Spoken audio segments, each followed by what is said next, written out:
I got it for 3 reasons. Right time, right place, and right Is guy. that fake chest hair? Yes, it is fake chest hair. I did it so you could see the Star of David a little better. That's really funny. This is where the troops go in the back right there.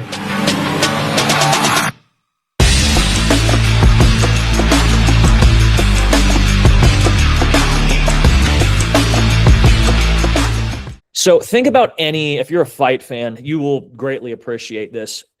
Whenever you see a fighter come into a fight on short notice, it's always very interesting because you think logically that they're not going to win because like they've had no time to train and now all of a sudden they just have to do a weight cut. But usually it turns out to be a very good fight and they don't have the paralysis by analysis and they usually end up doing pretty well here. And I have to say that this is one of those episodes for me especially. I've had on, like you guys have known this, I've had on some, especially if you're in the 2-8 community, pretty big 2-8 guest. I'm starting to get out there. We're starting to get some names to come in. I had no idea that this man followed me for however long it was. He was just sitting in my follower stuff, liking random clips every now and then. I see that, okay, he works for Vet TV. He's a filmmaker. And it just so happens to be very conveniently that he was a Silver Star recipient. Can you believe that? So I'm only going to say this because it's going to sound great as a clip. But can you imagine if that Silver Star becomes a Navy Cross or if it becomes a Medal of Honor? Because I swear to Christ, in 20 years from now, Ethan, if that award gets bumped up, I want that sentence that I just said to be clipped onto your ceremony. And I want all the views that come from that. I want the world to know that I knew you before you were a household name, even though you kind of already are famous. But with that said, everybody please welcome, make yourself feel at home, Mr. Ethan Nagel. How are you doing? Thank you so much, Cody. I appreciate that. That was a hell of an intro. I appreciate that. And I'll clip that. Oh, perfect. Yes, dude, it's so funny you bring that up too. Cause like when that ceremony took place, and I'm very honored to even be nominated. There's a kind of a funny story behind that. I'll tell it really quick. All that happens, right? The battle takes place. The SF guys get their medals. And my team leader tells my dad, this is probably 8-9 months later. I'm definitely out of the Marine Corps. Yeah. And I had got my Purple Heart, all this stuff. And I was like, well, I heard I was going to be put in for something. And then my team leader told my dad, and then my dad told me like my team leader was trying to like save it for like it's a surprise, but whatever. Yeah. So then later on that summer, Dakota Meyer, who received the Medal of Honor, Dakota was my boot in my sniper platoon.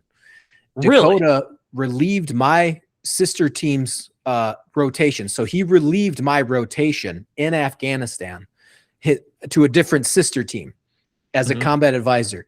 He calls me up and goes, hey, my Medal of Honor and your Silver Star are right next to each other, side by side, going up the chain of command right now. And I was like, holy shit.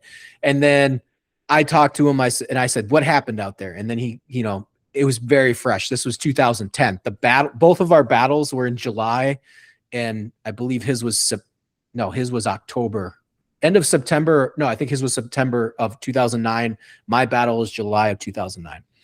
And sounds, and we kind of catch up because obviously it's a pretty devastating thing. Like it was all over the news, all this stuff. So fast forward, he gets the Medal of Honor 2011. I am just like, all right, well, fuck it. Like someone up the chain of command's like, fuck this Marine, doesn't deserve it. Very common, infantry, whatever. Yeah. So like, okay, whatever. It was an honor to be nominated, whatever.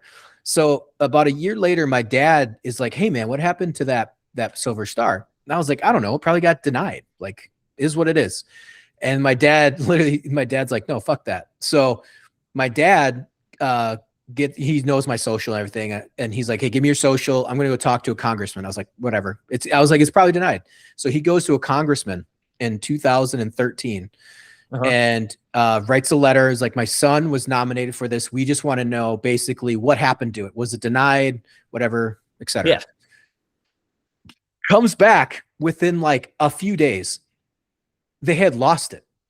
Are you serious? They just stopped at somebody's desk and they just stopped processing. So I don't want to cut you off, Ethan, but I was just going to say, wouldn't it be insane, like when you turn in your SIF paperwork and like IPAC loses it, or like you're trying to go to an advanced school or like get PCS, they actually lost like APRIS to promote that to the MOH? Yep. So they mean for Silver Star, not yeah. Oh, okay, so okay. yeah. So because Meyer was getting the Medal of Honor, I was getting the Silver Star, but because it was the combat advisor teams, the ETTs, they were together. Our packets were together going up the chain. Okay. Mine just got left on somebody's desk somewhere, so it just stopped.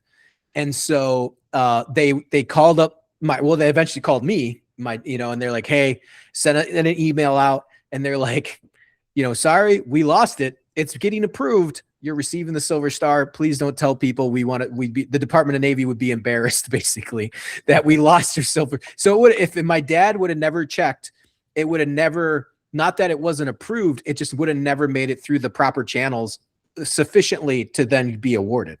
It would have just been sitting there forever. And so basically they not scrambled really, but then they started being like, all right, I started getting contact by the Marine Corps. They have to be presented by a general. There's a massive ceremony and Snelling, all this other stuff. But yeah, man, you talk about again, it's been an honor to be nominated, to even receive it.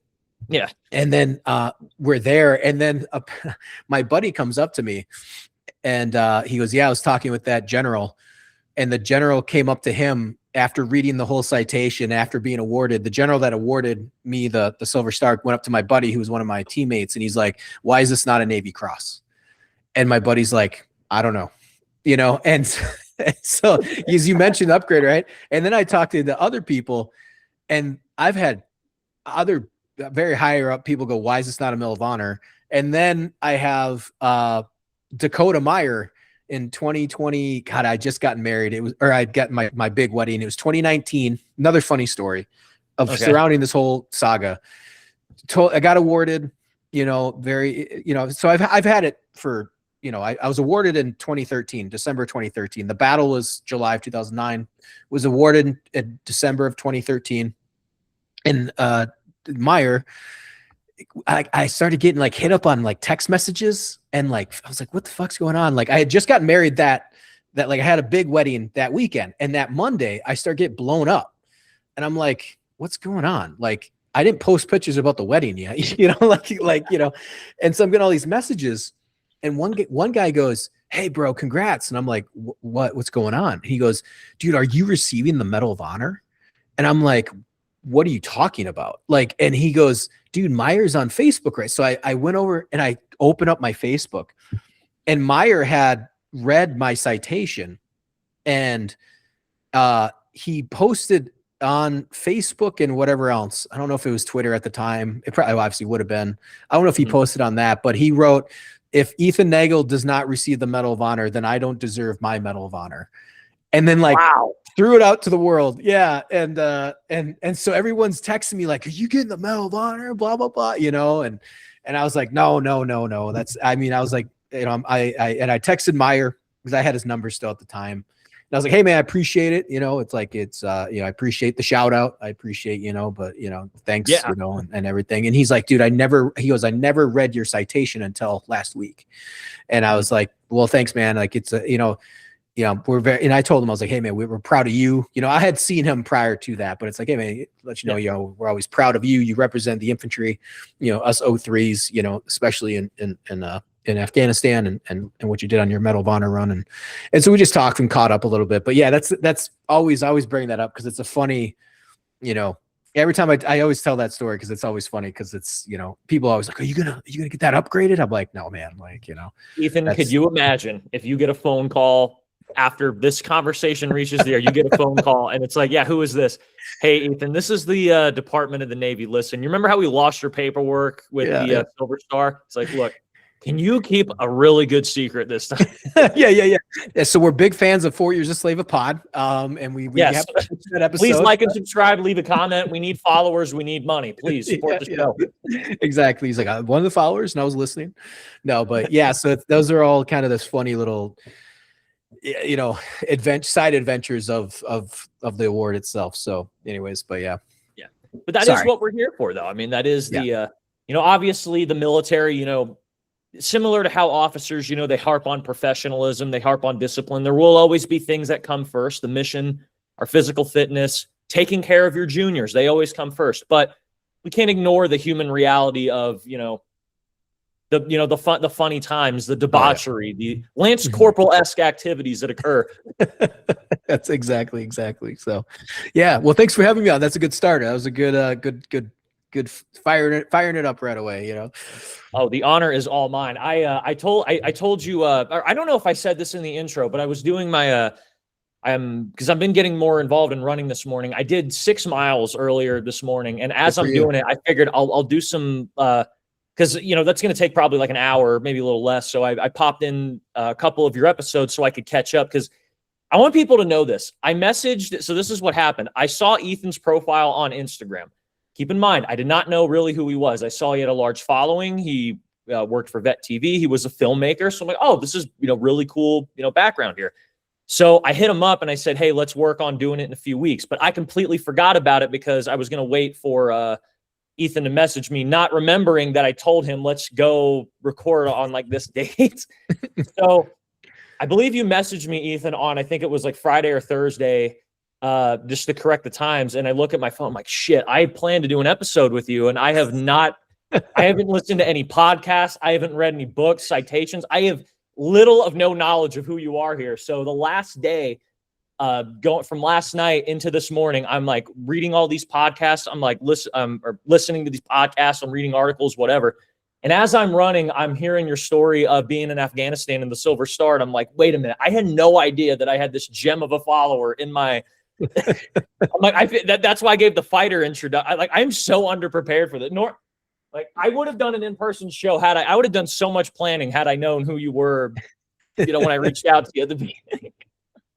No, man, it's awesome. I'm pumped to be on here. Like, it's always fun jumping on with, fellow Marines, and, it's awesome. I love, it's great to kind of connect with other guys from other units, and honestly, like, you're doing great. You have an awesome podcast, and it's like I said, it's fun to come on and just bullshit, and help each other out. It's always nice to be like, yeah, of course I'll come on, It is weird though. I'm sure, like, cause you hit me up and I was like, oh shit, hell yeah. Like, I'll come on, and I follow your stuff, and I'm sure it's a good feeling. I started getting that more, where I'm like, hey, would you like to come on? Like, totally cold call, whatever. And I've gotten the like, oh yeah, I'm a fan. I'm like, Jesus, really? Like, okay, cool, man. I didn't know it was that important. All right. Yeah, exactly. I'm like, I don't know, I got that far, but okay, yeah, sure, come on up. So pretty happy about that. So for anybody who, because I would assume, like, given my story of finding you out, there's probably others in similar shoes. But for those of you who do not know who you are, who is Ethan Nagel? Oh man, that's like the big existential question. Just for the rundown, Ethan Nagel. I grew up here in Minnesota. That's where I'm currently out of. Currently love living, or love the state, love living here. But I was Marine Corps Infantry, 0311, Marine Corps Scout Sniper as well, 0317. I served from 2005 to 2009, and did 3 combat deployments. I always like getting it out there because I'm sure you'll run into guys that are listening to this, but it's 2006. I was in the Haditha Triad in Barwana, and then I returned in 2007 and 2008 as a Marine Corps Scout Sniper, and we were operating in the Fallujah provinces, so out of Camp Fallujah, and we mostly operated out of FOB Delta, which was it wasn't Zidane.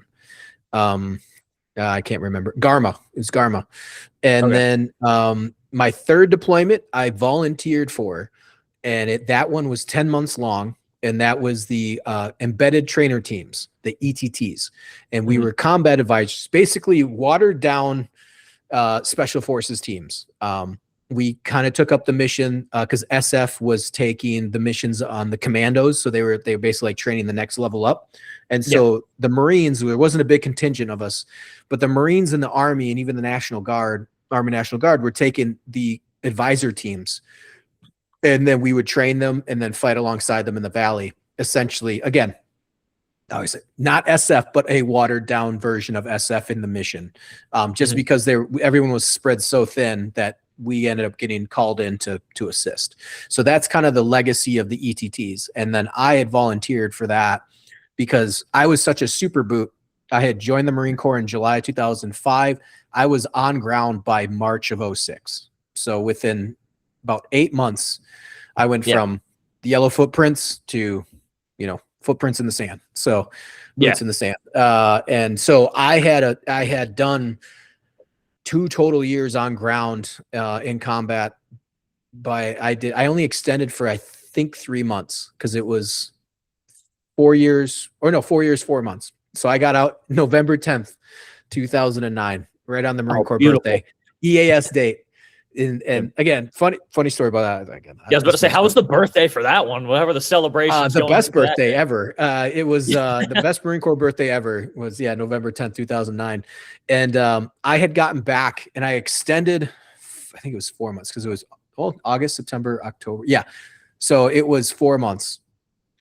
And it was the minimum extension, by the way. They're like, you could do 6 months and get extra 10 grand. I'm like, fuck yourself. I'm doing the absolute minimum, because I'm getting out of the Marine Corps. And so I did 4 months. And basically what happened was we got back. We got extended for the elections in Afghanistan. So we ended up getting back mid-September. And then I had 60 days to check out. So I went to IPAC in Hawaii, and they just like freaked out. They're like, oh my God, you haven't done any paperwork. I was like, yeah, because I was fighting the war. So I came back, I was like, you need to help me. And they're like, oh my God, I don't know if we can get you out in time. I was like, well, whether or not you get me out in time, that's not my problem. November 10th, I'm gone. And so they started spinning me up, getting me through all the paperwork. And then, it was like a few days prior to that, one of the guys was like going through my paperwork. He goes, November 10th. Huh, that's pretty funny. And I looked at him, and dude, like I said, by this point I was pretty jaded, ready to get out. And he goes, so? He goes, you know what day that is? And I literally racked my brain, and I'm like, what day is it? And he goes, it's the Marine Corps birthday. And I did that. He was like a private. And I just sat there, I went, yeah, I don't give a shit. And he looked at me like, oh my God, because I was so burned out. Like it was, I had gotten shot, I got blown up, like all this other stuff. I had, you're just ready to be done. They had split our team up as soon as we touched back to Hawaii. So, because we had contingents from like California, Okinawa. So as soon as we hit deck, it was like they scattered everybody across the regiment. And so it's just kind of like, there's no big fanfare coming home. It was just like, that was it. And anyway, so that was that's the best birthday was November 10th. And I remember saying the kid was kind of shocked. I was like, dude, whatever. And then I woke up that morning, November 10th, 2009, Marine Corps birthday, and then walked right into IPAC. And they, at one point the day before, they go, hey, IPAC might not be open tomorrow because of the birthday. And a lot of us were like, that's bullshit. Like, get us our tickets. We're going home. So what they did is they only opened up in the morning, and they basically laid out everybody's packets across these foldable tables at IPAC. So it was crazy, man. Like, I still think about this day. It's like, I remember I told we were at regiment, we're all checking out, whatever. And they're like, what is everybody doing today? And I was like, well, I'm getting out. They're like, cool. So is everybody, even though everybody was getting out, that was like it was at regiment, it's just hang out in your fucking room till, whatever. And so I walked in, man, it was crazy. It was awesome. I walk in, and they gave me my plane ticket. I signed the papers, signed my DD-214.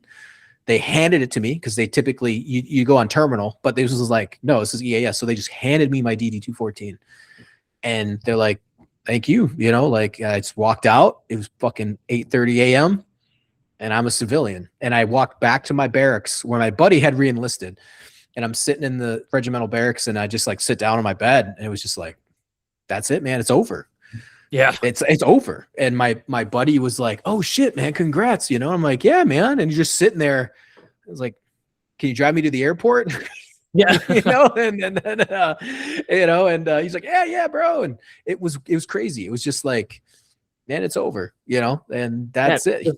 You're just like hollow. You're like empty. It's, it was like, I was super happy, but like, I post, it comes up every once in a while on my Facebook. Like, I did a post the day of, and it was just like, and it comes up, and it's funny, but it's kind of a, we'll lock in time little moment in history. But yeah, it was just like, here's your DD-214. And I remember being fat boot in, boot camp and be, and like, Yeah. and just, I'm not a rock star by any, stretch of the imagination when it came to like, when it came to like PT or like, I was always in good shape, but I was never like, man, that kid, he's just crushing it since day one, like it's not me, man. Like I don't want to cut you off again, Ethan, but it's so funny that you say that. And then it's like, I look at the resume that you have. It's like, you're doing better than anybody I ever knew. I'll put it that way. I'm that guy that's like, just happens to be there in the background, like in the, just like, oh, I got them here, yeah. And so it's like, but at the end of that, it was pretty kind of wild to think about when you just go like, I was sitting there and I was like, holy shit, like 3 deployments, 2 wars, gold star in my combat action, Purple Heart, it was, and then I knew something was coming down the pipe, but I didn't know what, I was like, they're probably going to deny it, or maybe I'll get a Bronze Star with V, because Bronze Star with V's are at the company level or battalion level, I was like, yeah, they'll probably deny that and just what, but I was like so proud of it, I was like, hey, this is crazy. But yeah, it was definitely like a very nostalgic feeling, very, a little bit hollow too, but you're just like, because you're kind of like, all right, man, like I've been dreaming of this day for 4 years and it's surreal, and it's just the journey that it took to, where they always say it's not the destination, it's the journey, and you do look back and it's just, I look back and I was like, Jesus, holy shit, man, like, dude, they got their money's worth out of me. So yeah. Yep.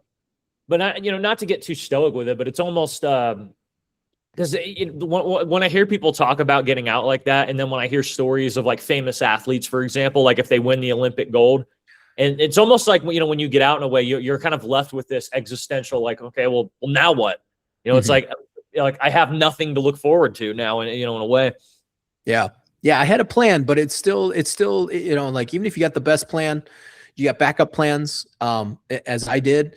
And until you throw the ruck back on and get your shoes back on, get your running shoes back on and get moving again, it is weird. There's just nothing you can do about the feeling. It's a surreal feeling. There's just nothing you can do about it until you just get back on the horse, for me, like that was like getting home, going to the VA, just getting my paperwork started, putting my resume in for contract work for like Blackwater, quote unquote Blackwater, all those type of gigs. And then it was like collect my unemployment and then, and get my house in order, and party, and then you just kind of take it one step at a time.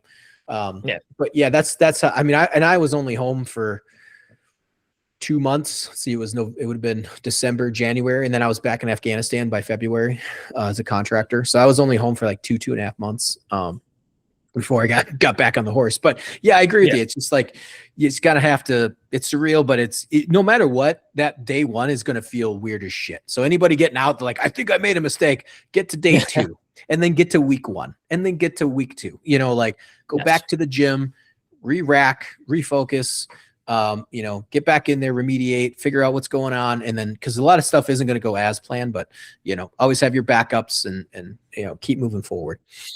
Now, from what I remember of your story, like listening to it, because did you ever? Because you can correct me if I'm wrong here, but from what I have it, you when you get done with ITB, you end up going to Hawaii, and you were told that from your, I think it was like your ITB instructor, that they don't ever see anything, nothing like that, and you're just expecting to just sit in this island in the Pacific for forever, and then you have this wild, basically the complete opposite of what you were told. I mean, did you ever expect that it would? I mean, what was your intentions when you did go in the Marine Corps? I mean, what was the? How are you expecting it to go out? Well, I wanted to go to war. Like that was it. Like, it's like I signed up to do a job, and I'm a filmmaker, and but there's a part of me that just want to be a part of the warrior generation, the warrior class, and also like, can I stand side by side, shoulder to shoulder with my grandparents? Can I, or the Vietnam guy? Can you know what I'm saying? Like you joined, you went to infantry school. Like you want to know, like, if you can stand shoulder to shoulder. You want to what you're capable of. What you're capable of. How far do you push your body? Can you do that? So that's what I wanted to do. I wanted to prove to myself that I could stand shoulder to shoulder with these guys, or just prove to myself that I could do that. Could I be a warrior? Could I truly be a warrior? And so, yeah, so I joined like, hey, this is the time, that's a whole other story. Like I was going to think about going to film school, blah, blah, blah. But I was like, my dad even was like, hey, you can go to film school and become an officer. And then, and I just like, that just doesn't, I was like, this war will be over by then. That was wrong. Everyone was wrong about that. But, and so I knew I was probably going to be heading to Iraq. So I straight up was like, I'm going to join. I'm just going to cut my teeth and go. That's all I can do. I can't think about it. Just join and go. So, yeah, that's what so when I was in infantry school, you're just like, oh, fuck. I wanted to avoid 29 Palms. I just wanted to stay at Camp Pendleton. Well, dude, when I went through the school, they set out the orders, or they put up the list, I don't know if they did it when you guys were in, but they just pasted everything on the wall, and it's like, did I make the grade, And so, obviously 11s are, 0311s are the big majority of the entire class. So we start looking and it's all alphabetical and everything is fucking 1717, 27, 27, 37, 37. I'm like, fuck, dude, I'm going to end up at 7th Marines over in fucking 29 Palms. So I was like, just avoid 7th Regiment, like 7th Marines, like that's it. And because I think it was, like 5th Marines, there wasn't a lot. I just don't know if the rotations for some reason, whatever the rotations was, it just wasn't working out. And so I was like, oh my God. And I'm going down the list and I see the end of the M's and the beginning of the N's. My last name is Nagel. And there's 10 of us. And I was like 3-3. I was like, what the fuck is 3-3? I was like, that's 3rd Marines. And I thought about 3rd Recon because I knew 3rd Recon was Okinawa. But I was like, there's no infantry. But I knew enough that I was like, there's no infantry units in Okinawa though. Yeah. But I was like, 3rd Marines, there's no 3rd Marines on the East. Or I was like, maybe East Coast? I was like, but that doesn't make sense because they wouldn't send us to the East Coast. Like you stick to your coast, like, no, I mean, unless you request, you're not going to a different coast. And so then there was only 10 of us and we walked up to our instructor and dude, exactly that. He laughed. He goes, oh my God. He goes, you'll never deploy. He's like, you're never going to see combat. He's like, and I just was like, dude, I sunk because I was like, dude, I joined the worst branch to be in peacetime. And now I'm going to never see combat during wartime. I'm going to get hazed because it's just, that it's like great. Now I'm going to get hazed by a bunch of other fucking boot Marines that like went on a float to a, you know what I mean? Like, it's just like, especially in that time period, it's like, I'm not here to fuck around. I'm here to go fight. And now I'm going to be stuck on this island, and I'll never see combat. I'll never, and I'm going to get hazed. Life is going to suck, and I'm already flying across the ocean. I don't even want to be in Hawaii. I want to be in Pendleton. I'd rather be on a 2.5 hour, 3 hour flight home on the weekend, or Thanksgiving at least. But I'm got to fucking fly all the way to Hawaii, dude. So I was just like, I was so depressed. And I actually looked up, I was like, well, maybe I'll move over to combat videographer, which existed at the time. And that's how I'll get into combat. Like, you know what I mean? Like just not knowing that obviously you have to like re-enlist the lat move. It's a whole thing. I was just trying to get to war. So yeah, man, when we got there, I was all depressed, bummed out.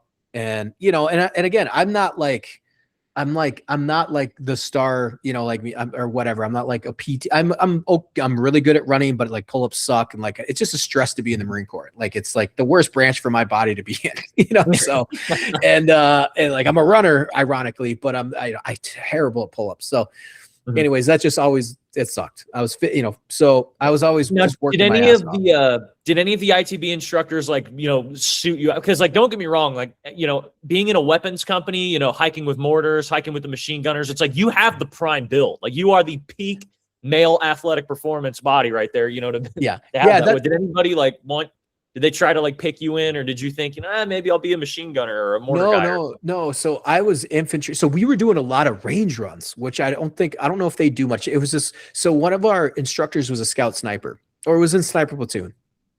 Well, we did have some scout snipers as well, but we would run to the ranges from the barracks, dude. I love that shit, man. I love ruck running. I love it so much. So I had, even though like my pull-ups sucked, they were like, well, Nagel literally runs. I would outrun. I would start in the back because they would be like, all right, everybody put their shit on, go. We're going back to the barracks. And I would just boogie. And it was kind of a cluster where they'd be like, some guys would walk, some would run. But then the guys that in front, dude, I love being in front. And the instructors saw that. They're like, oh, it's not. And again, this is where my kind of career and life in general. It's not that, in those years, it wasn't that I was out of shape, as I just wasn't in the right shape for like pull-ups. Because I could outrun guys that were doing 20 pull-ups. I was running 19, 20, 18, 8, 19, 20. Well, I know obviously you start getting to the 21s, it's slow considered in the Marine Corps, but I was in the 19 range, 18 range, 19 range a lot most of the time. So guys were like, well, dude, you're not out of shape. Like you're just, and so then I had, some people teach me later on, and which then helped me a lot in my career. But yeah, man. And so anyways, I was just like, God, it's going to suck. I'm going to Hawaii. It's going to blow. And we get there, bro. And we have this staff sergeant that's got these like ungodly, he's a short dude, but he has like these ungodly huge biceps. So he's, I don't know. It's like all he does is bicep day.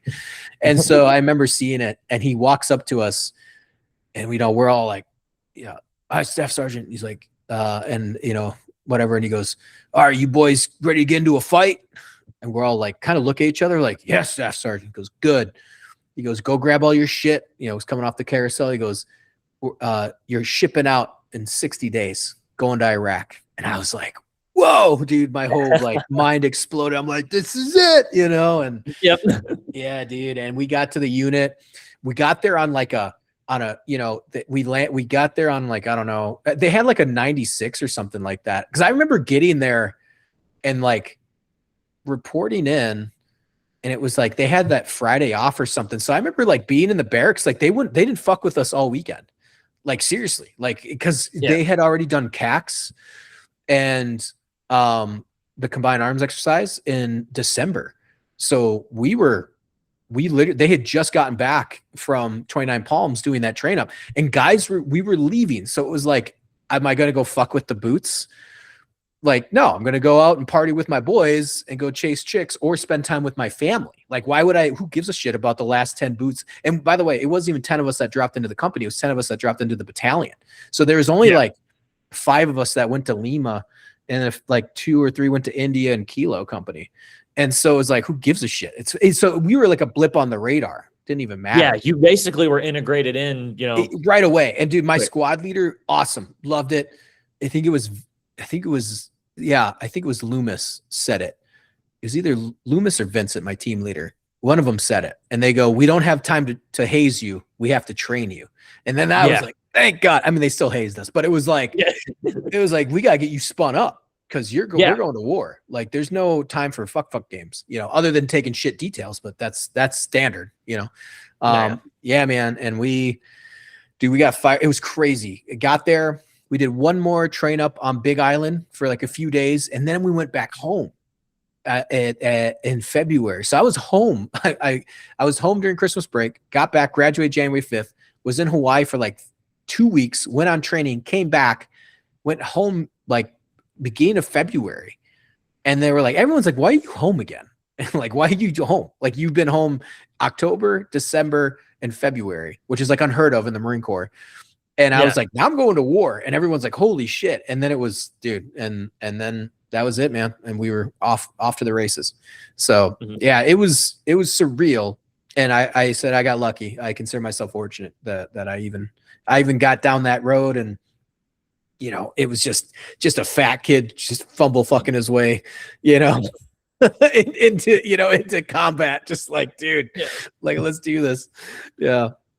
Did you have any, well, no, I don't think the big guys have problems swimming though. Like, during swim, you weren't an iron duck or anything, were you? Or... No, I was like, I'm a good swimmer. Like I said, man, it was just pull-ups. Like, you could look at me and be like, oh, I didn't look like a tub of shit. Like, I was actually like, I just wasn't good on pull-ups. So like, guys would look at me and I'd run, and it was like that's crazy, like, and I remember the first time I got to the unit, I did like 4 pull-ups, or something like that, some stupid low.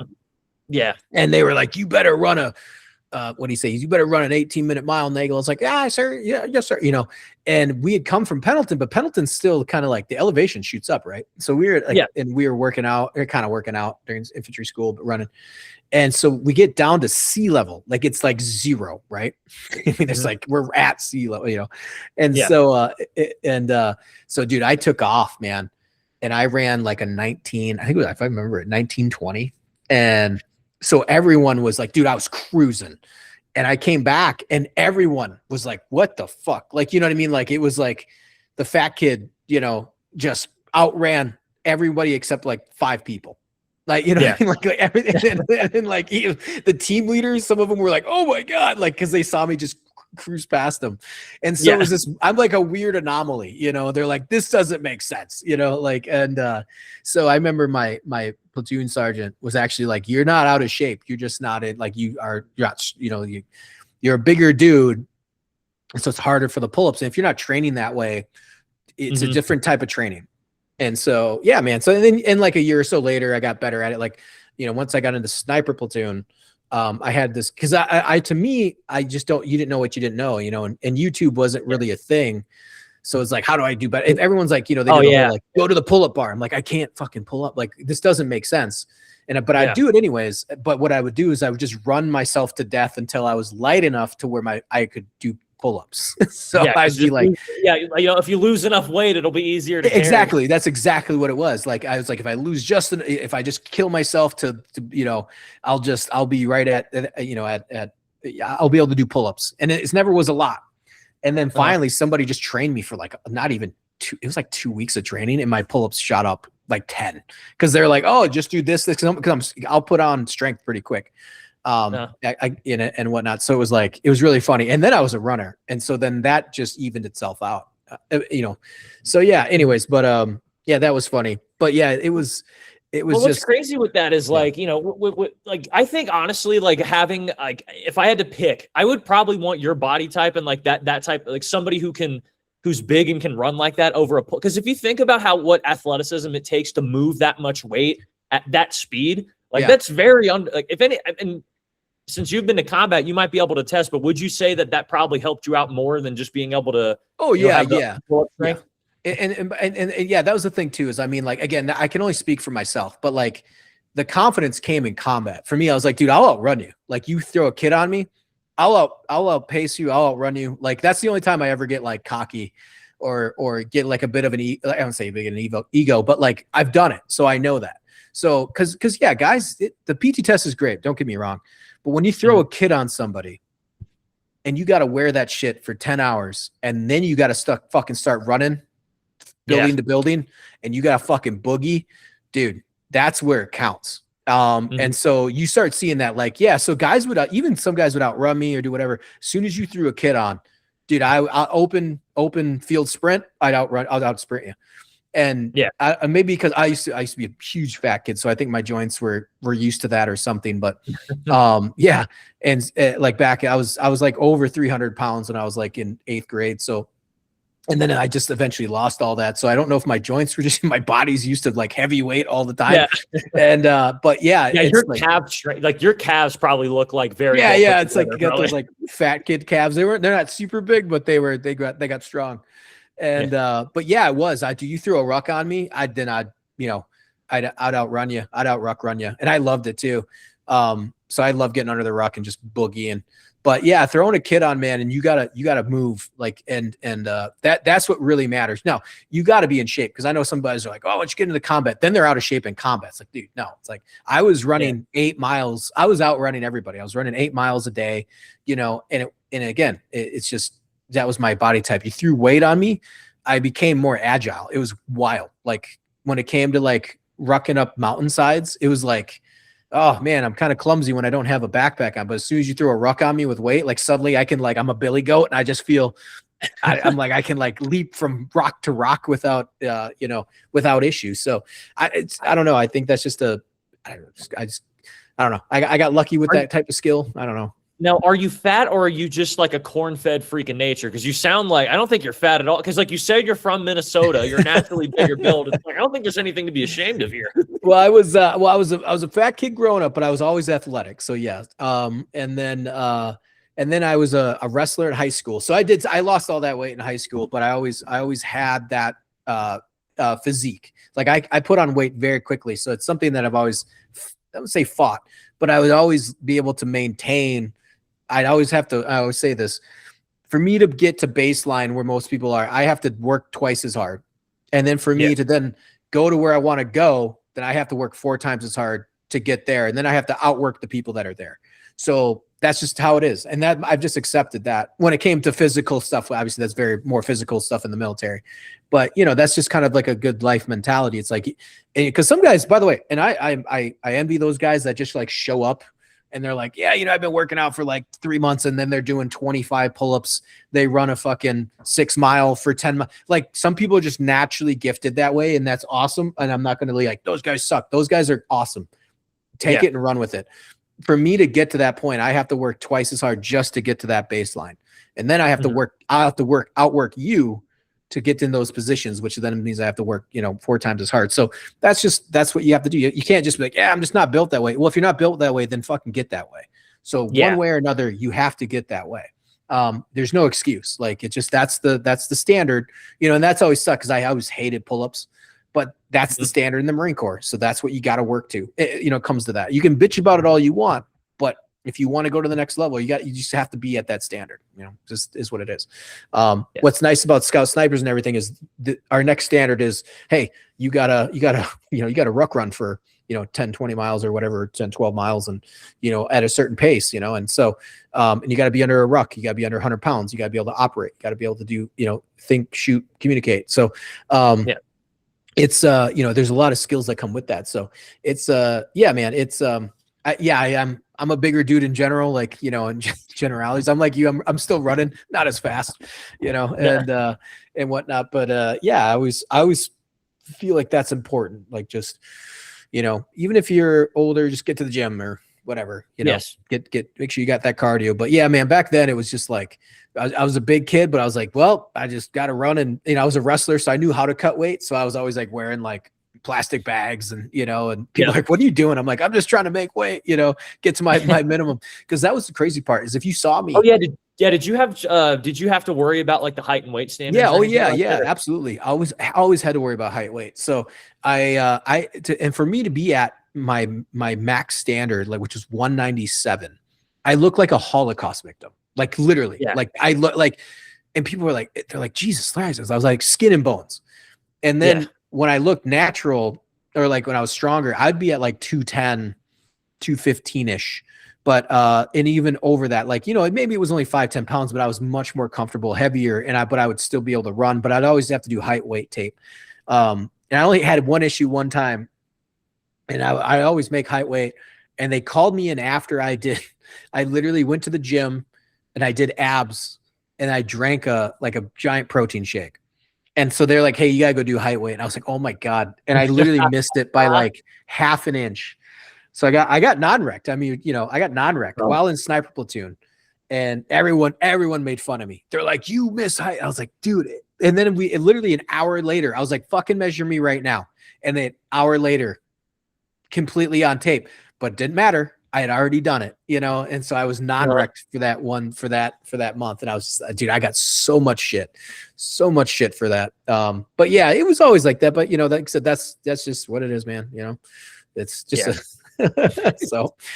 Yeah, I would have hated to. I mean, granted, I don't know if it happened, but like, I would have hated, just because like I'm a skinnier guy, so this is the way I think. But like, God, if you got shot or were wounded and we had to carry, I would have hated to have tried to carry you. Oh, dude, yeah, I was always in the Marine Corps. I probably stayed between like 200 and 215, you know, ish, maybe 220. Okay. No, yeah, again, not bad, but yeah, it's you know, but when everybody's like yoked and ripped and around 180, I'm a bigger dude, you know. Yeah, when you go to the civilian sector, I'm probably small, but it's and even anyways, but yeah, but again, it is what it is, you know. I was always like that, and it was the training and stuff like that was just much different back then. Like, or like dieting, you know, like how do you like what's your intake? What's your, you know, back then it was like, I'll eat a salad or I need a sandwich and I just go run. I'll just go run until I felt like I burned it off, you know, like you're such shooting in the dark. And same with like weightlifting. I was like, I don't know, fucking lift. I just like lift the heavy objects. And then sometimes someone would give you like a good, you know, whatever, like advice, and, you know, but again, though, it is what it is, man. Like, if that's my shortcoming, that's my problem. I got to fix it. So I fixed it. I just kept after it, but I was always deploying though too, man. So it wasn't like I just sat around and be like, man, it's like we came back and I tried out for snipers, was fortunate, got selected to go. And then we got done with sniper school, man. And it was like, that was March And then by June we were in CAC. So within a month and a half, 2 months, we were in CACs, and then and then a month later we were back in Iraq, you know? So it was like, dude, it was so go, go, go, go, go. And then we got back and it was like, hey, what do you want to do?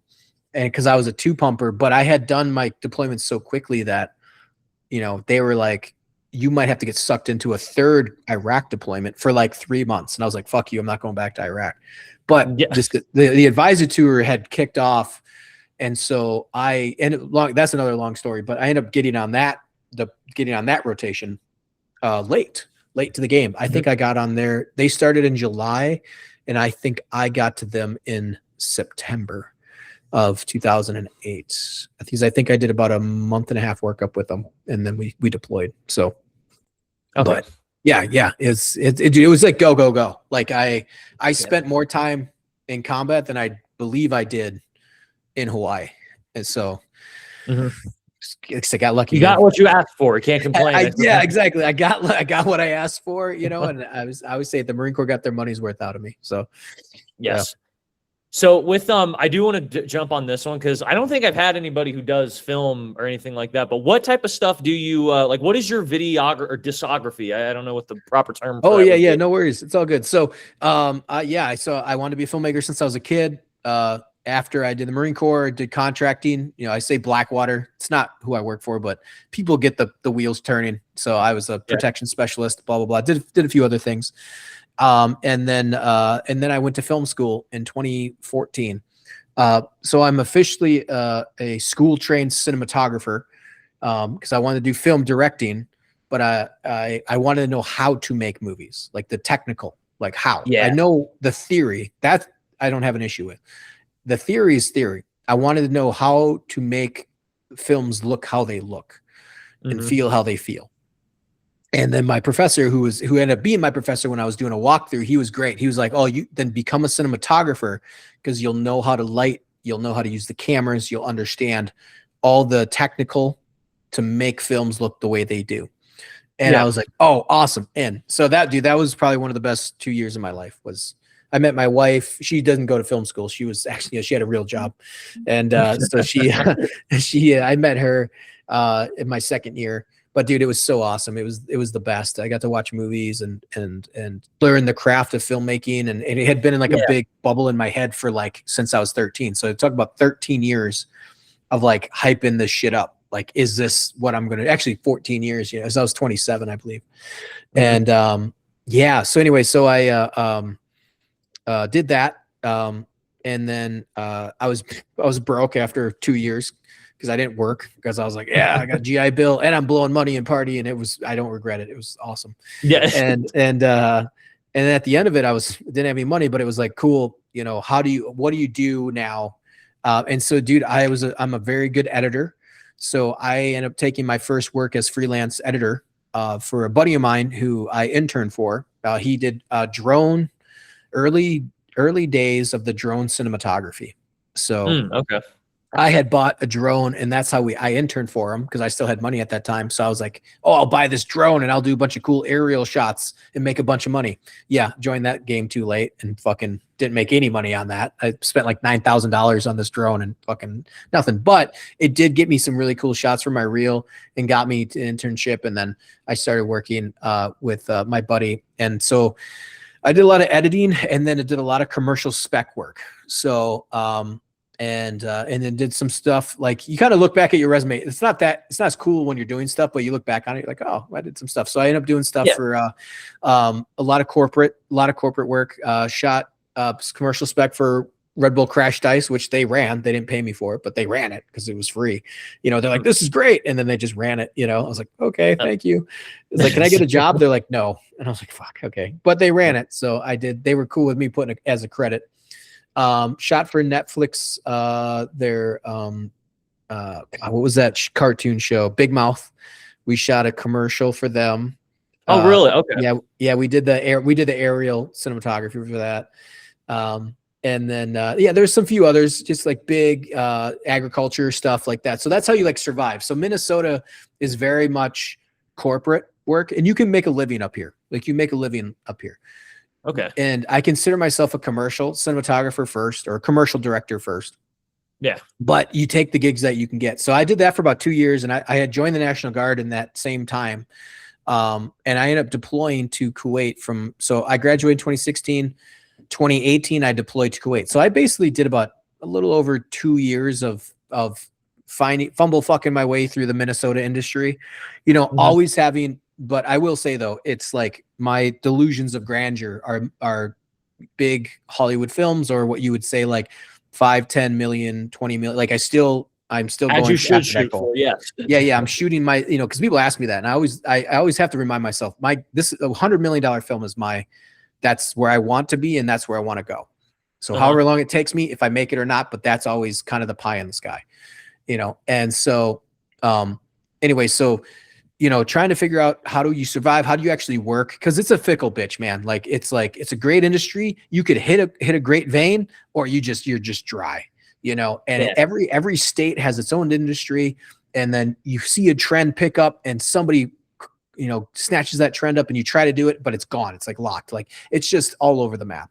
And so, so I ended up going to Kuwait because I got married and we wanted to have a big wedding. So I was like, oh, cool. Well, let's deploy for 9 months and, collect the cash and do the stupid boot thing. So my wife and I, I did that. I went to Kuwait in 2018 and 2019.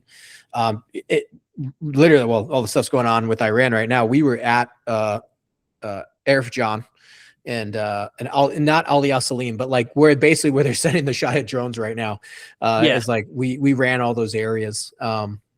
And because I was the general's PSD security detail, so I ran the detail. So we had been to all the bases there in Kuwait that are currently getting hit. Yeah, which we'd always joke, Kuwait is not a real deployment. Well, now it's a real deployment. Yeah.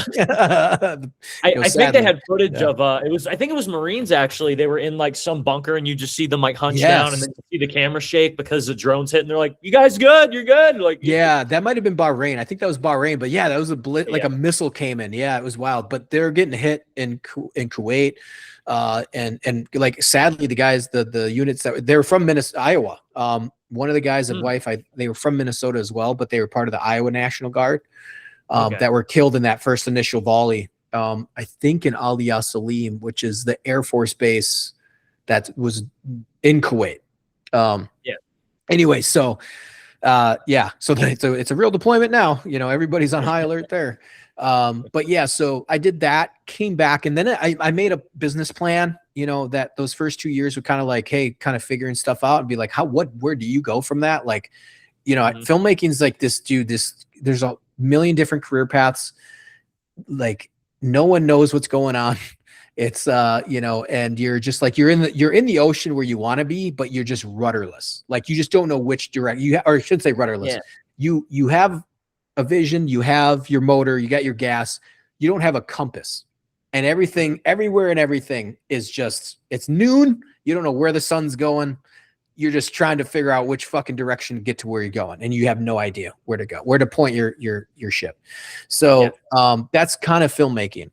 And so you just pick and you just go, you pick a direction, you fucking go. And if it's the right direction or not, you figure it out and you got to turn around. But, so I got back in 2019, bought not a bunch of equipment, but like pulled out, got loans and was like, okay, I'm going to try to do commercial work, some spec, start reaching out.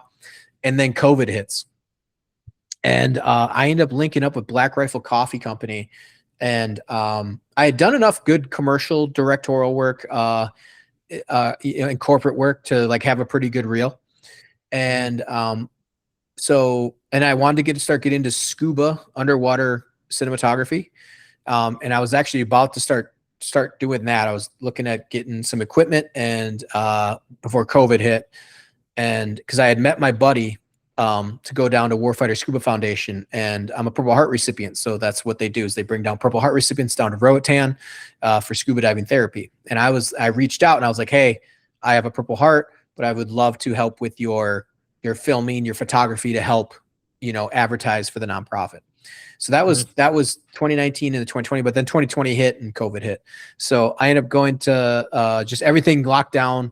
And then, Black Rifle Coffee was looking for some people back in November of 2019. And so then I had just in comms with them. And then when the pandemic hit, I was scheduled to do like a commercial shoot. I shot some of their early work for their ready to drink cans that they were releasing.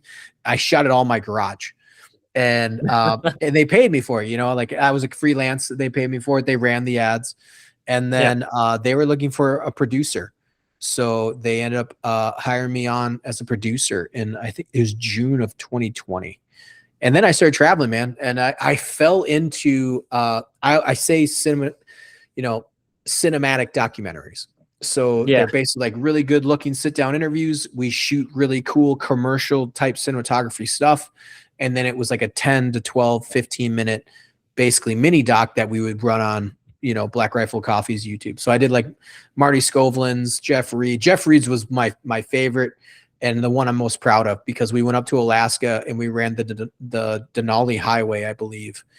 And it was all covered in snow. So it was all dog mushing. It was all dog racing stuff. So it was awesome, dude. We had like snowmobiles. It was only a 3-man crew. It was me, my PA, and my other buddy that's a cinematographer that worked for Black Rifle. We all worked for Black Rifle, but it was only 3 of us. And so it was awesome. It was so much fun. And I was shooting on like, Ursa Minis. We were on the back of snowmobiles with like a sled, and we were tracking the dog sled. Jeff Reed, he was a former Navy SEAL that was going to erase the Iditarod. That was like an amazing project. And so I fell into kind of the making mini docs and basically cinematic documentaries, like making them look amazing, making the story come to life emotionally, and making sure the quality of these documentaries were much higher. Yeah. Fast forward, do a few of those. Black Rifle is going through its growth and whatever. They go public. They end up letting everybody go. It's like a whole thing. That's a whole other story. And I went to Ukraine after the invasion. I was still there. I was only there for a few weeks, but I ended up going to Ukraine to help evacuate orphans. Yeah. Coordinate their evacuation out of South Central Ukraine into Lviv to get them into orphanages or safe housing, and got them like clothing, food, all this other stuff. That was 3 weeks into the invasion, which was it was just wild. Like that whole trip was insane.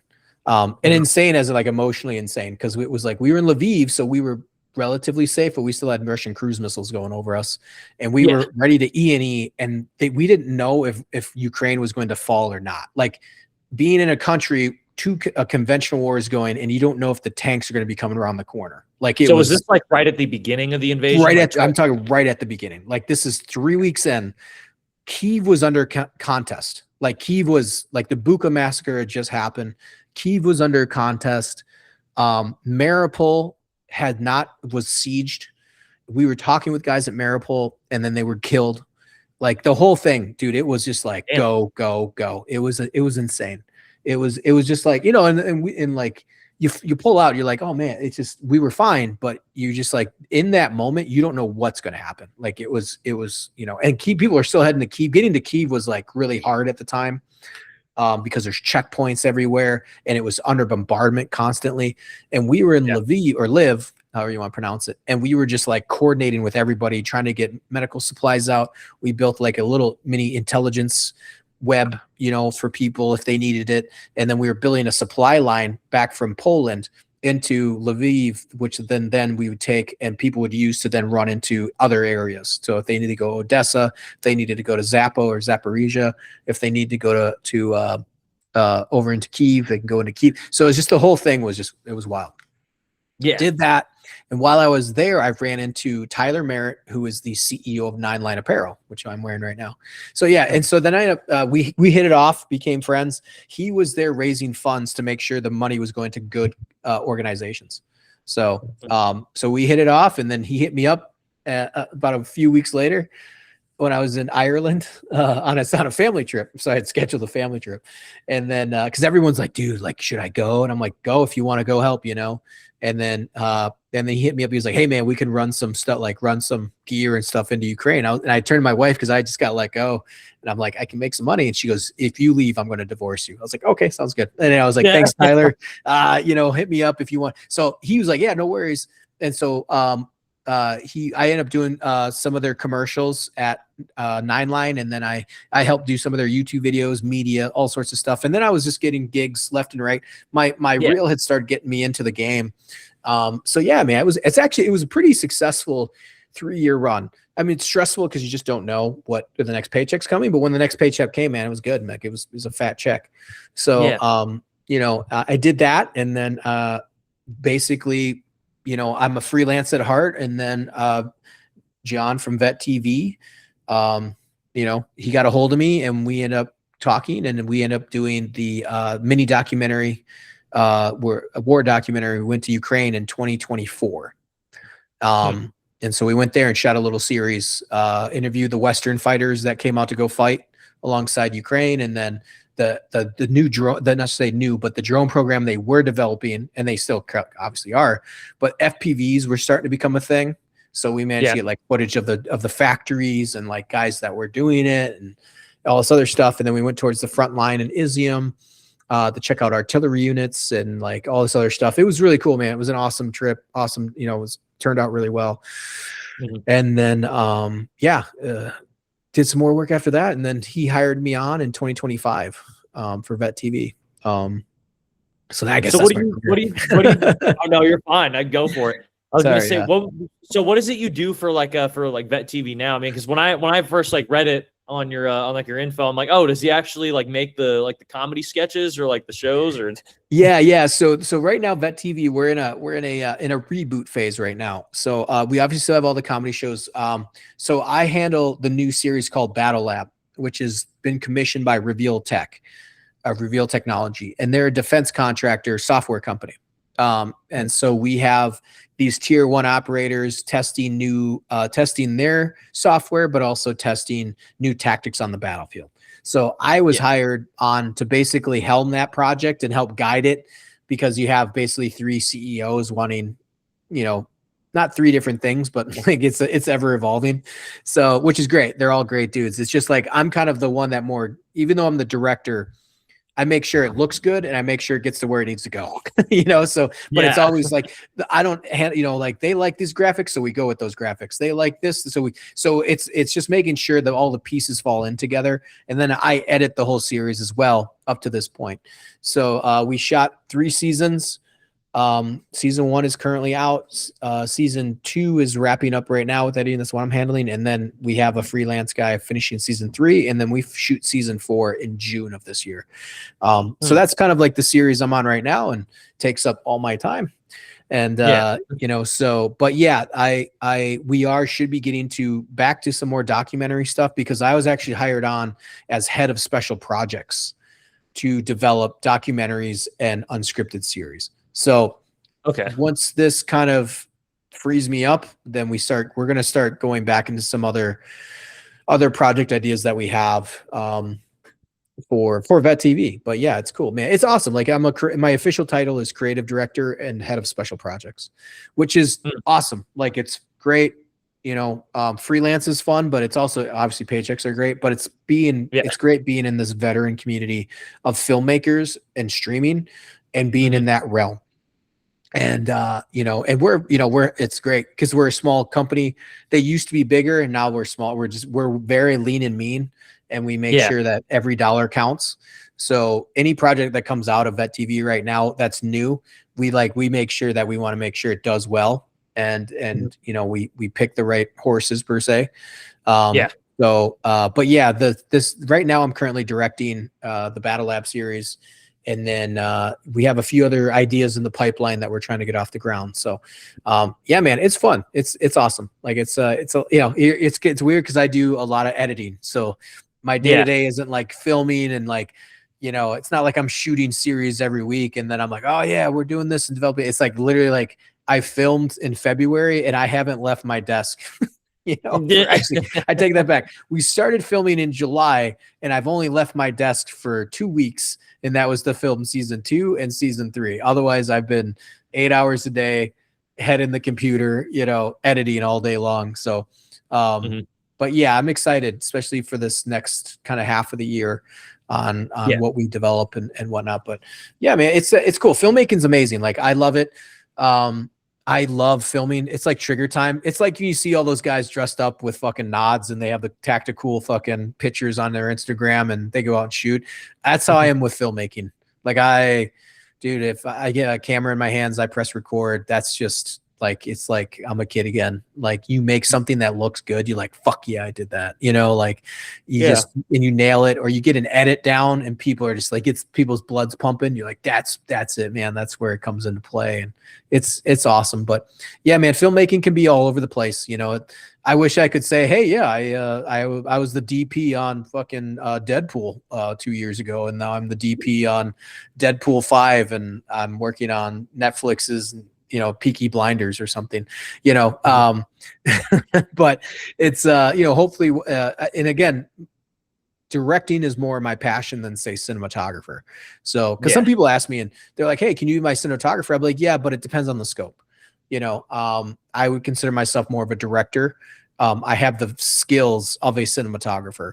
And so if you're low budget, then definitely come hit me up. But if you're like, that's funny. Some of the things that freak me out the most, if somehow somebody asked me to shoot a Lifetime movie, I'd lose my shit, because I'd shoot it like some Tony Scott, Michael Bay movie from the 90s, and all they want is flat lighting, and I'd lose my shit because I wouldn't know how to do it. I'd be scared. I mean, hey, a Lifetime movie would be good if it had some Michael Bay-esque explosions. Yeah, exactly. That's a great way to appeal to the male crowd. Exactly. Yeah. Just some hard lighting, backlight, like little Dutch angle, pushing in constantly. Camera won't stop moving. But yeah, but that type of stuff, because it's a different skill, But anyways, but yeah, it's awesome, man. Filmmaking. I have I built my little mini studio in here obviously for the podcast that I have, but we built I have a big DVD collection since I've had every DVD since I was 13, up on the wall, and my kids are starting to get into it. So it's just been, it's awesome, man. It's I love it. And so let me throw something out there for you. Yeah. I thought about this on the when I was doing my run. So I think you and I can agree, there's a lot of great war films out there, but there's certainly a treasure trove of things that have not yet been made, whether they be biopics, actual wars themselves. So I was thinking about this. So let's say you do become the big Hollywood director, or you find the resources to do it. You get 3 picks to make something that is warfare, or even better yet, Marine Corps related-esque. I got 3 ones for you that I want you to try, or I want to hear, if you had the chance, like, these might be the best ones, at least that I would want to see. A biopic, or like some type of bio on Smedley Butler, like it's a historical, not like a documentary, but you know what I mean, like, just a regular film on him. The Frozen Chosen is probably my number 1 that I think of off the top of my head. And then I'm gonna go with another bio, but I forget his name for the life of me. But he was a freed slave in the Civil War, and he stole a naval ship from the South and managed to bring it back up. Yeah. I forget his name. He ended up becoming a congressman. I forget his name. Yep. I've heard that one. That would be amazing, actually. Yeah, that'd be really cool. No, I would say please, this is your, we will pay you money for this. Yeah. Again, this is not only will I get upgraded to the Medal of Honor. There's also a producer that loves your show. That's like, I got 50 million and I don't know what to do with it. I would say my number 1 would be, there's actually the one that I really wanted to do it's still on my mind with stuff, but they're actually doing it. It's the Battle of Takugar, and I believe Adam Driver is playing Chapman. So I think Ron Howard is actually directing it. So we'll see if that still goes through or not. But that was one, but that's not Marine Corps related. Which one's Takugar? What is it? Yeah, it's the battle. So Battle of Roberts Ridge. It's one of the Chapman, he's a Air Force combat controller, pretty controversial. It's when Roberts, he was a SEAL Team 6, I believe he was Team 6, fell off the back of a Chinook, landed on Takugar basically, and the Al Qaeda was up there, and this is like 2002, It's the Operation Anaconda, but basically Anaconda was going on, I believe, and then Takugara battle was happening at the same time. The Rangers like fly in, they get shot up. The one helicopter crash lands. Chapman's also fighting, going in and out of the, taking on this bunker. Team 6 guys bail, and then they come back, and then it's like a whole thing. But that would be a really cool film, which I believe they're making. So Okay. but it's a battle. They call it Robert's Ridge. So there's books written on it. Robert's Ridge, Operation Anaconda. Not a Good Day to Die is actually a phenomenal by Sean Naylor. It's actually looking at it right now. It's a phenomenal book about the whole everything about Anaconda and also the battle Takugara, Robert's Ridge. Yeah. And also the 2010 Medal of Honor game is basically based off of Anaconda and Robert's Ridge. Like if you play the video game, that's essentially it. I didn't know they had a video game, but I'm gonna have to look into it. Yeah, it wasn't that good. The multiplayer was better. But yeah. Yeah. So again, that was 2010. 16 years ago. Oh yeah. And anyway, so I would say for my 3 would be Battle of Fallujah miniseries. So like Band of Brothers level quality, and obviously GWAT's always controversial on like there's no good beginning, middle, end of things. It's kind of like Vietnam. Like it's like there's no like it's like Band of Brothers works great because you go from the beginning of the war to the end of the war, or like when they land to D-Day, and now there's a victory day and everything's great, and we have Vietnam and GWAT. You don't have that. So I think it's really hard to pinpoint. You'd have to pinpoint battles, but to me, the Battle of Fallujah, the second battle, would be like awesome because then you can focus on like a squad of Marines or a company as they move through, and and then go from there. So that'd be like a Netflix series. It'd be like, hey, this is a, I don't know, 6 episodes of Battle of Fallujah. That'd be number 1. I'm trying to think. There's a few films. There was. Oh wait, since you're a scout sniper, what do you think of something involving Gunny Hathcock? What do you think about that? Because I have his book on Marine Sniper. That one would be. Here's the kicker, right? As a Marine Corps scout sniper, Gunny Hathcock is overrated. I'd rather have, or no, sorry. Oh God, not Hathcock. Yeah, Hathcock's overrated. It's the other guy. Really? Mawhinney. I'd rather have a movie on Chuck Mawhinney. And Chuck Mawhinney is equally as legend as Hathcock in the community. Hathcock's, by all means, he's a legend. I'm just kind of being a smart ass. A lot of his stuff is 100% exaggerated. I've read some of his book. I'm like, you didn't make that fucking shot. Like, no way. There's no way, no. But especially in Vietnam. But Chuck Mawhinney, I think he passed now. Or he might still be alive. But Chuck Mawhinney, I was so mad. I was supposed to go to my hog night. My buddies had the hog night for Scout Sniper School, and I was on island, and I missed it because I think we had gone to Bridgeport to train. But Chuck Mawhinney showed up for hog night, and they got to get fucking hammered with Chuck. I can kind of see it. It's blurry, but yeah, Chuck Mawhinney. Chuck Mawhinney is like, yeah. So yeah, I would say like a biopic on Chuck Mawhinney or something like that. Because I believe Chuck Mawhinney had the story of 20 shots, 20 kills, I believe, with the night vision M14 scope, like in a riverbed or something like that. Right. Or like on a river. They just like lined them up just like with an old night scope and just kept firing. And yeah. Damn. Okay. There's that one, and then there is the that would be a good one. And then there's a really crazy Marine battle that took place, and I wish I could remember the name. One of my coworkers wrote a really good story on it for Coffee or Die, and it's a recon platoon that almost got overran.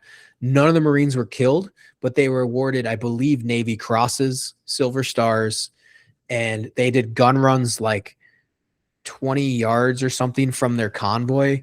And then one of the guys had basically 15, same thing, box magazine M14, had like 15 or 20 kills just with these like pop, pop, pop, pop. And they just, that's how close the Taliban were. And I think that was 2008. And it was I can't remember the name of the battle, but that would be like my top 3. Okay. Yeah. Yeah, And all good selections. I mean, granted, I didn't know some of them, but I mean, yeah, I trust your expertise over mine. You are the filmmaker, but yeah, it's certainly fun to throw out there. But I will just throw out there just for one. We got to see something from the Frozen Chosen, like that yes, whole true, yes, that's actually I agree the with you. last That stand of yeah, Fox Company. Nothing for them.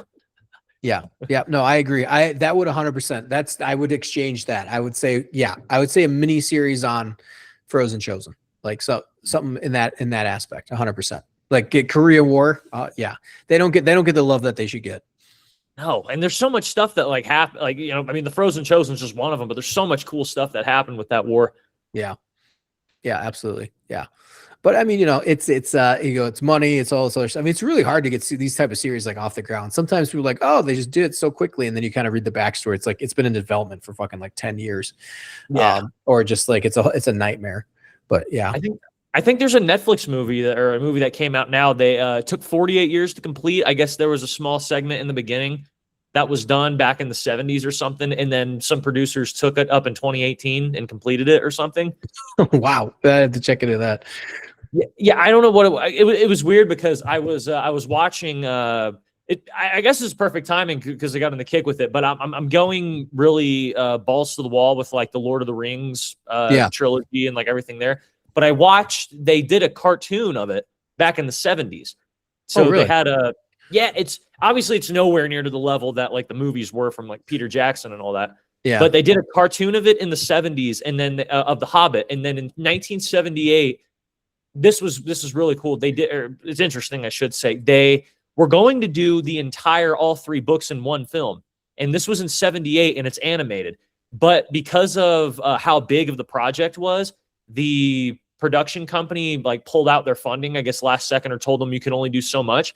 So it's like a 2.5 hour animated movie of the Lord of the Rings, but it only covers the first book and then half of the second book, and it has an awkward ending. And there's to this day, there's no completed like ending of it, I think. Yeah. Well, you don't have to worry about that because Peter Jackson killed it. So now, Oh, yeah. Yeah. My wife and I, every once in a while, we go down we watch all the Lord of the Rings, and then we watch all the Harry Potter, and then we watch all of like now with the new Hobbits, we throw those on too. But Yeah. we'll go down that rabbit hole. Yeah, I got to get in. Harry Potter, I think, is the next one because my brother just finished that one, so I gotta catch up with that. But I assume, are you big nerd into the Lord of the Rings? No, Potter, only in the films. When it comes to films, yes. Not the books. I'm a film guy first, so I like any book adaptation. I don't really give a shit. Really? They're phenomenal films. Like I take it back. I love the Harry Potter books, and the films are really good. Honestly, the book side to me are obviously better than the films, but the films are really good. I do like watching the movies. I think they're very entertaining, very good films. Yeah. Lord of the Rings is a masterpiece in filmmaking, but I've never read the books, and I really don't ever care to. But they're phenomenal films and made in like the perfect era of time. With how they did all the visual effects, how they did. I mean, it really is an absolute masterclass. And like, not saying that to like, it truly technically it's a technical wonder. It's the blend of everything and the best of everything of that era. And it still holds up to this day. Like it holds up. It's a flawless film, or all three of them are essentially are damn near flawless. Yeah. I will say with Peter Jackson, he's very, I guess, in just terms, because it's one of the things I was thinking of. I think probably the one movie that is never considered like a household name classic that I think should be is Peter Jackson's King Kong from 2005, 2006. Oh, yeah. That movie, in my opinion, that gets zero. The fact that they had Jack Black kill it in a very serious role, I think shows how great of a film that was. I remember that. I remember when that came out. Yep. I was actually... I think that was right when I was getting to the fleet, because I think that was like December of 2005 when that came out. Yeah. And then it was like, and then I bought the DVD or something like that. And then I deployed.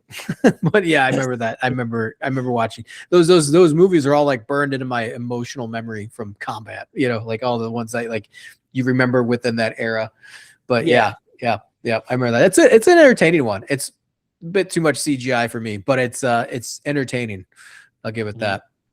You think it's too much CGI? I always thought it was like perfect just because it was like, I don't know, like, because you look at the CGI that they use now, and it's like you can just Oh, tell it's yeah. fake. But like then it was like, you couldn't tell the difference really. Yeah, it was like you could just tell they're like, we'll just CG all this stuff because they had the more of a budget, and then technology had gotten better even by that point.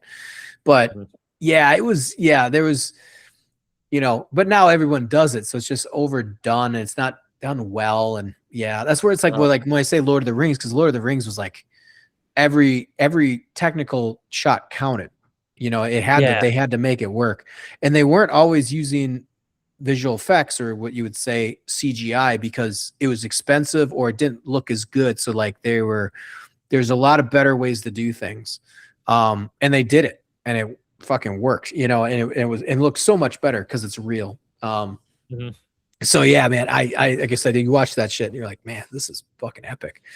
And it's so good. Like, it's so good. And you can tell when they try to do CGI, like too much, they push the boundaries and it starts to fall apart, but they only do it in certain spots. And you're like, okay, it's like forgiving a little bit, but everything else is like done just flawlessly.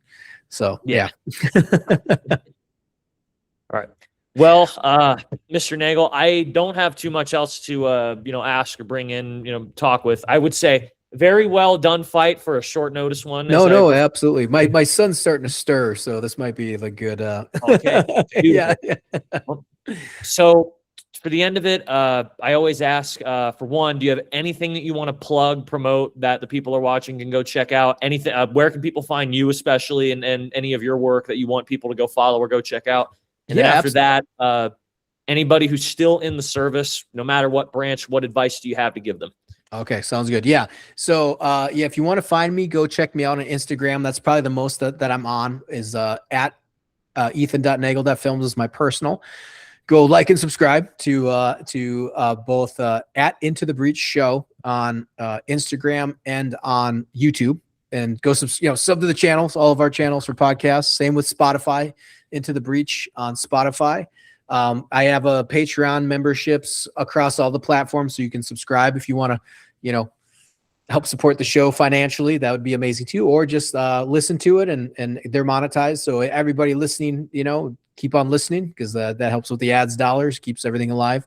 Boom, just followed. Thank you. Go check out Vet TV. We do have a discount code Breach. So if you use Breach, BREACH, you can get the first 2 months for $1, I believe. And then we have the full catalog up on Vet TV. And also check out my work, Embed Actual and Battle App. And then, go check out 9 Line Apparel. I'll just plug it. ITB20 for 20% off 9 Line Apparel. They're awesome company. Love them. I mean, they've been around. You probably know of them. They're one of the old school brands. They're not as big as you think, but they're sizable in the community, and they're awesome. I love them. They're great people.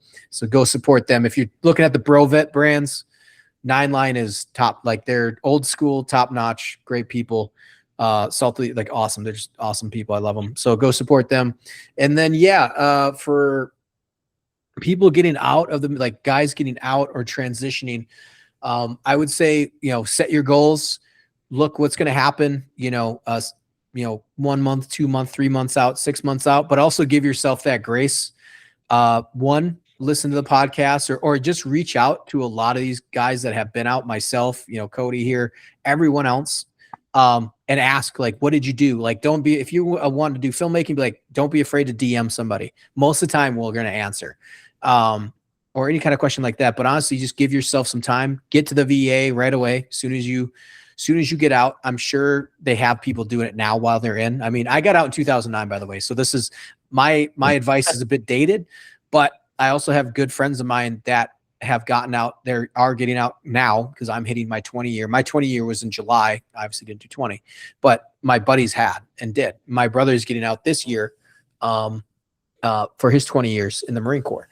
So, a lot of these guys, you've been in 20 years, you might be a master sergeant, but you're new to the civilian game. So don't be afraid to reach out to your boys that have been out for the last 16 years and been killing it, have a career, have a job, all this other stuff. But seriously, go to the VA, get your shit figured out at the VA, take the unemployment, absorb that, chill out for a few months, go travel, get your head on straight, and then reach out to your boys and see what's going on. Like, how do I get a job? what industries can you get into? There's so much more information out there now, and there are a lot, contrary to belief. I know, we always like shitting on the VA or nonprofits. They're there for a reason. People want to help you. Go check them out, and there's a lot of options out there. If you want to join the National Guard, man, or Marine Reserves, there's nothing wrong with that. Check it out. If you're like, man, what do I do with my healthcare? Go join the Army National Guard. They love Marines. It's not hard. And you'll get all the TRICARE healthcare you need for $100 a month. There you go. Get back on your feet, sign that 5-year contract. Who gives a shit? You're back with your family, whatever. There's a lot of stuff that you can do to compensate for what you're losing, or not say losing, but what ends when you get off of active duty. So make your goals, set them, try to obviously have a job lined up as soon as you get out. If you hate your job, that's fine. Stay with it for a few months before you try to find another one. Anybody getting into the creative realm, reach out to that world, because that world's a shit show. So I'm in that world, dude. I'm years in, and almost 10 years in, about 8 years active in it, 10 years total. And it's like, dude, it's still a shit show. But for people that have real jobs, go check out that market, see what you want to do. There's a lot of support out there, especially with the guys that have been doing it. I mean, like I said, I've been out for 15, 16 years now. So even when I was out for 2 or 3 years, I would help my buddies. Like, here's a contract. Like, especially at that time, we were young. You want to be a contractor, go make money. Here's the recruiter's office for that. Here's the number. Reach out to the guys that that have been out, and set your goals. And don't be afraid to go to VA, collect your VA benefits. Don't be afraid to go to college, get your education. I don't know what if you got family, if you're single, whatever. If you're single, dude, getting out after 4 years and you have no attachments, man, you got the world as your oyster. So there's so much out there for you. But yeah, man, I would say just set your goals, make sure you follow through with them, take time, collect that unemployment check that day that you get out, just to kind of get on your feet. And if you're listening to this, you got 6 months to go, start collecting your paychecks. Stack them up. Make sure you don't want to be financially stressed. Make sure your ducks are in a row. And if you're one of those guys like me, that's like, fuck it, I just came off deployment, and I'm winging this motherfucker, do that too. But you reach out to your boys, reach out to your network, reach out to social media and reach out. Don't be afraid to reach out. Yes. Life is not about what you know. It's about who you know. And yes. And think about this episode. I mean, literally, this would not have happened if I just didn't scroll through my follower list and just, Ethan Nagel, just send him a DM. So exactly. Yep. Yeah, living proof of that. But nonetheless, I mean, hey, I say it did pay off, Ethan. This is honestly really good episode. I enjoyed it. One of the better guests I've had on in a hot minute. Not to shit on my buddies, but hey, this turned out pretty good. Well, no, I appreciate it. Hopefully I didn't ramble too much or whatever. I got what you need. No, you're fine. All right. So I will. I'll end the recording. I don't know if you got to get to your kid, but if you want to talk after, go. That's fine. But he's good for now. I can definitely. I can chat for a few minutes. So now I got to go grab him. He's just sitting up in his crib, but he'll be fine. Okay. So I can definitely chat for a few minutes, and I got to take off. All right. Well, we'll go continue chatting. But to the rest of you guys stay tuned for more. Take care. All right. Take care.